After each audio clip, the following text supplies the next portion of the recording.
Hello everybody, welcome back to our channel Dr. Venkis Marriage Solutions. இன்னைக்கு next part of financial management in families பற்றி பேசலாம். Topic என்னன்னா gold as an investment option. கோல்டோட க்ரோத்தை பற்றி first பார்ப்போம். 1975ல 24 கேரட் 10 கிராம்ஸ் ஆஃப் கோல்டு வந்து அதோட விலை 540 ரூபா, 540 ருபீஸ். இதுவே 50 வருஷம் நம்ம ஃபாஸ்ட் ஃபார்வர்ட் பண்ணோம்னா 2025 அதோட விலை வந்து 1,30,000 1,40,000 வரைக்கும்.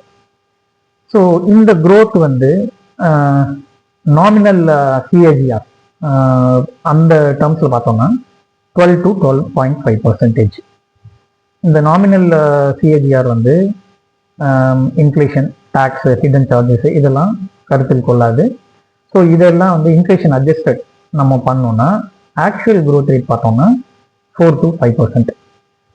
இந்த க்ரோத் வந்து it is not bad, but it is also not extraordinary. Okay, இப்போ இந்த க்ரோத் வந்து பார்த்தோம்னா லீனியராக இருக்காது. அப்படியே ஒரு 45 டிகிரி ஆங்கிளில் க்ரோத் இருக்கா அப்படின்னா கிடையாது. ரொம்ப நாள் வந்து there are long periods of stretches where growth is only moderate, 2 to 3% அந்த மாதிரி. சில வருடங்கள் ஒகேஷனலி கோல்டோட ப்ரைஸ் வந்து டிக்ளைனும் ஆயிருக்கு. And also there where ரேலிஸ். 1970s ஒரு ரேலி வந்தது, நோட்டபிள் ரேலி. 2006லேருந்து 12 வரைக்கும் ஒரு ரேலி இருந்துச்சு. இப்போது 2020s post covid we have a rally. So this growth is not linear, right? இப்போது கோல்டோட ப்ரைஸ் ஏன் ஏறுது? இப்போ ஃபர்ஸ்ட் ரீசன் பார்த்தோம்னா gold is considered as a safe haven. அதாவது என்னன்னா, இப்போ ஒரு பொலிட்டிக்கல் இன்ஸ்டபிலிட்டி, ஒரு வார், ஒரு major event which is threatening the entire world, இந்த மாதிரி ஒரு மேஜர் ஈவெண்ட் நடந்ததுன்னா எல்லாரும் டக்குன்னு போய் கோல்டு இன்வெஸ்ட் பண்ண ஆரம்பிச்சுவாங்க. ஏன்னா gold it has historically preserved the purchasing power of people. நம்மளோட பொருட்களை வாங்கும் திறனை வந்து அது வந்து அப்படியே மெயின்டைன் பண்ணியிருக்கு.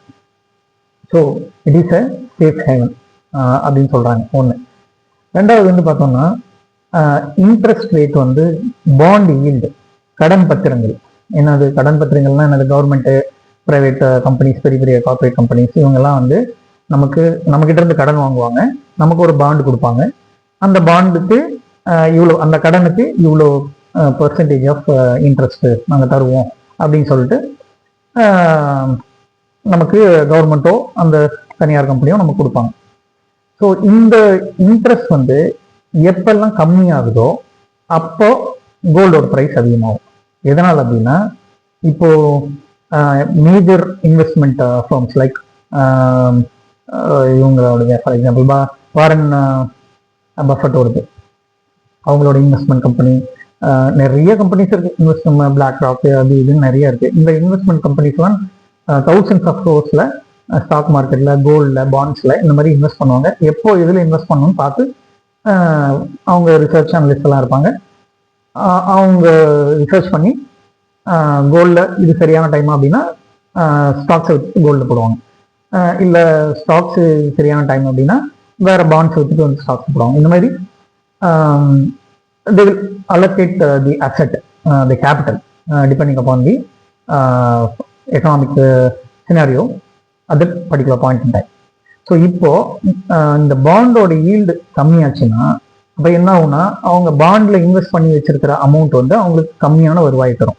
ஸோ இப்போ அவங்க என்ன பண்ணுவாங்க, அதை விற்றுட்டு கோல்டில் வந்து இன்வெஸ்ட் பண்ணுவாங்க. ஸோ இப்போ கோல்டுக்கு டிமாண்ட் அதிகமாகிடுச்சு. ஸோ டிமாண்ட் அதிகமான ப்ரைஸ் அதிகமாகும். நமக்கு எல்லாருக்குமே தெரியும், ஒரு பொருளோட விலை என்றைக்குமே டிமாண்ட் சப்ளை பேசிஸ் பொறுத்து தான் அது இருக்கும் இல்லையா? ஸோ இது ஒரு காரணம்.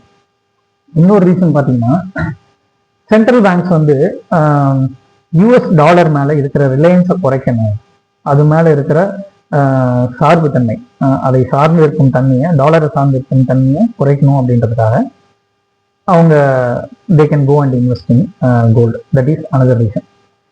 And one more thing, gold historically it is used as an inflation hedge. அப்படின்னா என்ன அர்த்தம்? விலைவாசி உயர்வு நடக்கிறப்போ அதிலிருந்து காப்பாற்றி கொள்றதுக்கு கோல்டு வந்து ஒரு ஆயுதமாக பயன்படுது. ஏன் here also the same reason, because historically gold has preserved the purchasing power of an individual. So எப்பெல்லாம் இன்ஃப்ளேஷன் அதிகமாகுதோ அப்போல்லாம் வந்து people would go and buy gold. So இப்போவும் அகெயின் டிமாண்ட் வந்து அதிகமாகுது. ஸோ அதனால ப்ரைஸும் அதிகமாகுது. ஸோ இதெல்லாம் இன்டர்நேஷ்னல் ரீசன்ஸ். இப்போ இந்தியாவில் பார்த்தோம்னா one of the major reasons is falling rupees. Rupees வந்து it has fallen against dollar. So நம்ம எல்லா பொருட்களும் மெஜாரிட்டி ஆஃப் கோல்டு வந்து நம்ம இறக்குமதி தான் பண்ணுறோம். ஸோ நம்ம இறக்குமதி பண்ணுற பொருட்கள் அதுக்கு வந்து எதை கொடுக்குறோம், டாலரை கொடுத்து தான், டாலரில் தான் நம்ம வாங்குகிறோம் அந்த கரன்சி. ஸோ இப்போது நம்ம ருப்பி வந்து டாலருக்கு எகெயின்ஸ்டாக ஃபால் ஆனதுனால இப்போ அதை டாலர் கன்வெர்ட் பண்ணால், ஸோ முன்னாடி 1000 ரூபா மணியை வந்து நீங்கள் டாலராக கன்வெர்ட் பண்ணிங்கன்னா ஒரு $15 வருதுன்னு வச்சுப்போம்.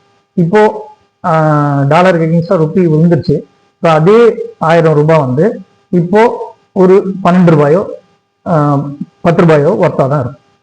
ஸோ இப்போது அதனால் நம்ம அதிக விலை கொடுக்க வேண்டியிருக்கு ருப்பி டேர்ம்ஸில். ஸோ அது it is a major reason for rise in the gold prices. Because of the falling rupees,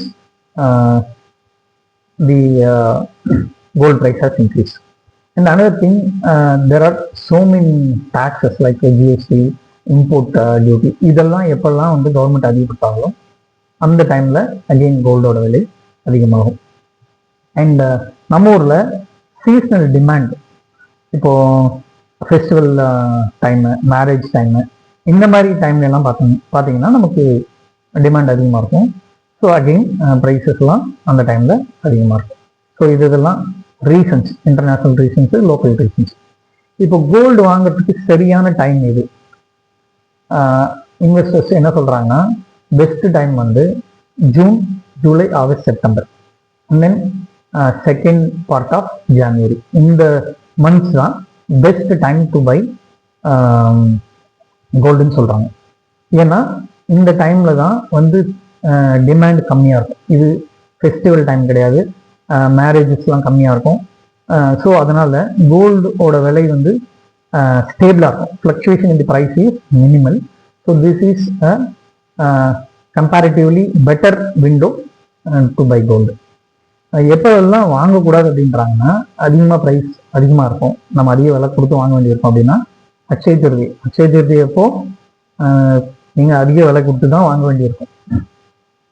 and Deepavali, festivals, wedding seasons, particularly the October, November, December, அந்த மாதிரி சீசன்ஸ்லாம்.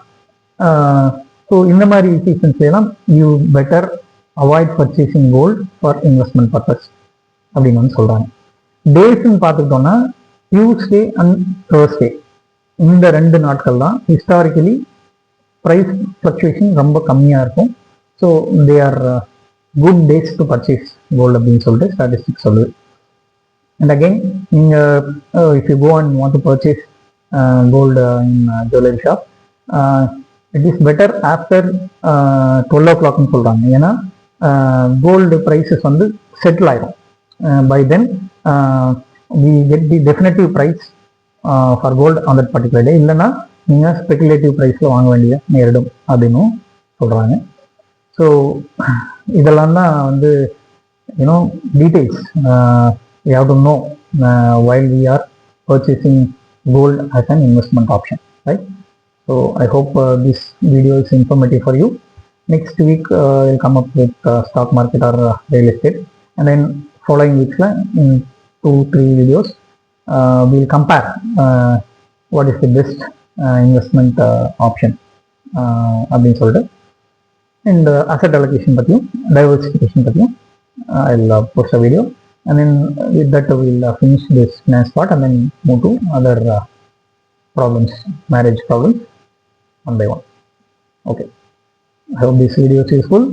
Treat your spouse with respect, that is the most important thing. Keep yourself safe. Until then, bye. See you. Thank you.